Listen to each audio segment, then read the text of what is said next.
And even if it's us, the Bemba tribe, but we do not have time for what she's talking about. So they don't do that. We don't do that. So then I don't know I can't help her now.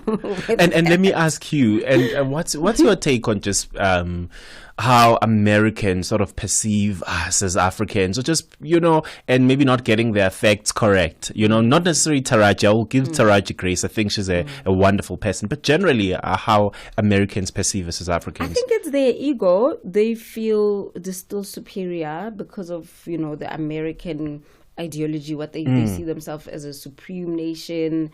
So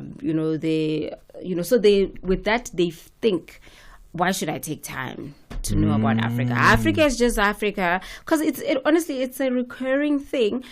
A person posted Miss America beauty pageant long time ago, and they were asking this lady, why do you think Americans still can't pinpoint America in the map or something, in the world map? And she starts by saying Americans, they need education like how people need education in South Africa. Imagine. I'm thinking, why every time you are thinking of an aid, you thinking Africa must come into mind? They're always an example. First of all, there's no link there. There's no connection. Why South Africa? Can we just step out of it? I think it's the ego. They see themselves as a supreme nation. Why should I make time? It's fine. And ego, what are they gonna do? And ego, unfortunately, is accompanied by ignorance. Yeah, I guess. Yeah, in their light. But I think, and maybe she thought, in Africa, where will they even have TV? How will they even pick it up? How? And or what will they say?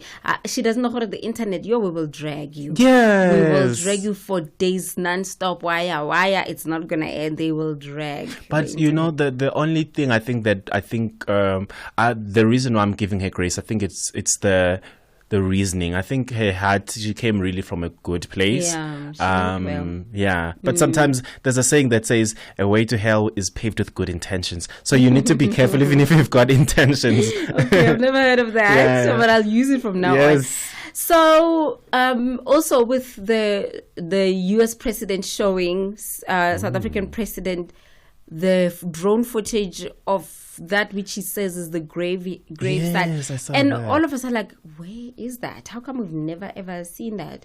Because you're right, they're just like, it doesn't matter, it's just in Africa, South Africa doesn't matter, we're just dealing with Africa. And you're like, we're not even one thing, we are one continent but different countries. Hello. Anyway, let's keep it moving swiftly. We do have Mokhau from Skim Sam. Mapitsi. Yeah, that lady's legendary. She's been on the telenovela. Yeah. It's a telenovela now, and it's no longer a soapy. I think it's still a soapy. Okay. I think it's still a soapy. I could be wrong. But yeah. What did she do? So her name is Mokhau Motlatsui. She is a wonderful actress. She's been on Skim Sam. We've seen her grow for years. We've seen her grow all the stages from, because Mapitsi, she was in high school when we met her, to her going to varsity, to her being a married woman. She's a mother. So basically, there's a storyline currently where Mapitsi and DJ Thomas, they had an affair, and Tipos did not know. So Tipos recently just found out. And this apparently SABC1 garnered over 4 million views for especially for that storyline. Yeah, for that whole storyline in the it was such a very hot storyline. So but now we know that some people think they are not acting, this is for real. So now I'm telling people you, still do that, right? 2025. So these days, so apparently someone even took out a knife. Where? Somewhere she was in the mall, somewhere someone was like, you do this, you do that, how could you do this to T-Boss? Some people are taking it very personal. Well, which I think it's a bad thing for your safety, but it shows how much you are good at what you do. If people can really believe you like that, do you know any stories of something like that has happened? Back in the days we would grow up, like in Tsiki from Generations. Yes. Played by Pamela, who used to be played by Pamela. Yes. She was just so evil that she made a lot of people angry in person. And she said she also had to duck bullets because literally, I think some lady threw water at her. So I thought that was back in the day when people did not know there's a fourth wall. Like, there's that wall, then there's us, But because of the BTS videos that are circulating, people saying, come with me or get ready with me as I go be an extra on Generation. Other people are understanding, man, this is every day, everybody doing this. Is like people that just working. I didn't know that people still even take it personal. Oh, people still do take it personal. So back in the day, just a little story. I was in high school, so I grew up in KZN, Eshowe. Yeah. And so Sbusiso and Ntombi. Yeah. Oh, Sbusiso used to put Ntombi through a lot. Yeah. So one of my friends was telling me that, hey, listen, I caught my grandmother praying for Ntombi. I know. So I was like, God, please help Ntombi. This marriage needs to work, and you can help the marriage work. Imagine. But that is sweet, though. That is sweet. But you're like, are people taking it that serious? That's but also that's the beautiful, I think, thing about storytelling, because they are well invested, but also it shows that the actors are really doing a good job at convincing. So suspension of disbelief. Yes, you don't doubt it for a second because of just how good they are and how serious they take their craft. And also I think also another thing I'm looking at also, this is beautiful for SABC, you know, because right now having so much viewership and in people be so invested in this storyline is really amazing. It shows that SABC still remains relevant, Yeah, no, it's tough out there. The competitors are, I know, like, they're working hard. I mean, I always say we kickstarted this broadcasting thing. Like, there was one place. The OGs. So you'll always find it right here. 100%. Okay, so where we're heading? We're heading to Tanzania now. Tanzanian singer Juma Jokes has opened up about his elaborate series of wedding celebrations with Nigerian influencer Priscilla Ojo, revealing that his heartfelt intentions to marry her in every place that holds. Oh, wow. Listen. Well, like, when will this love locate me? They've had 6 weddings so far. Since they have money, though. Yeah. Oh, well, looks like it. Because how are you going to be able to achieve Imagine. that? And you also, might want to do it, the outfits are really expensive. People are flying from all over the world. This is the biggest wedding, I think, in Africa in not just 2025. I think it's the biggest wedding we've seen so far, honestly. It's very royal. Elaborate. So Priscilla is an influencer. She's the daughter of Nigerian actress Iyabo Ojo.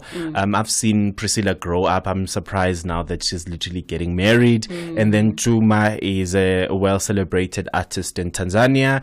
And so the first wedding, or the first series of weddings, was in Nigeria. It was, they had a hashtag JP 2025. You must go check it out. People came dressed up, dripping, and now they have the finale. Finale after 6 weddings. They have a finale, which is gonna be in Tanzania. But I think I have a question for you right now. In this age of social media, what's your take with how people are just like weddings? It's now more about aesthetic, viewership, and trending more than it is about. Weddings have always been a show. Really? It's just that people didn't have phones back in the day, and people didn't have so much eyes on them, or pictures were not being shared because of the platforms to share. It just becomes like it's exaggerated. But weddings have always been a show. Remember when back in the day when people would even get in their car with balloons, I remember, sit with the roof off, yes, and make the hooter. It's a show. So I'm not saying that social medias. It's always been a show. A white wedding, it's always been a show. Even a traditional wedding, because even with a tradition, you have to walk in the neighborhood. Listen, to show it's a show.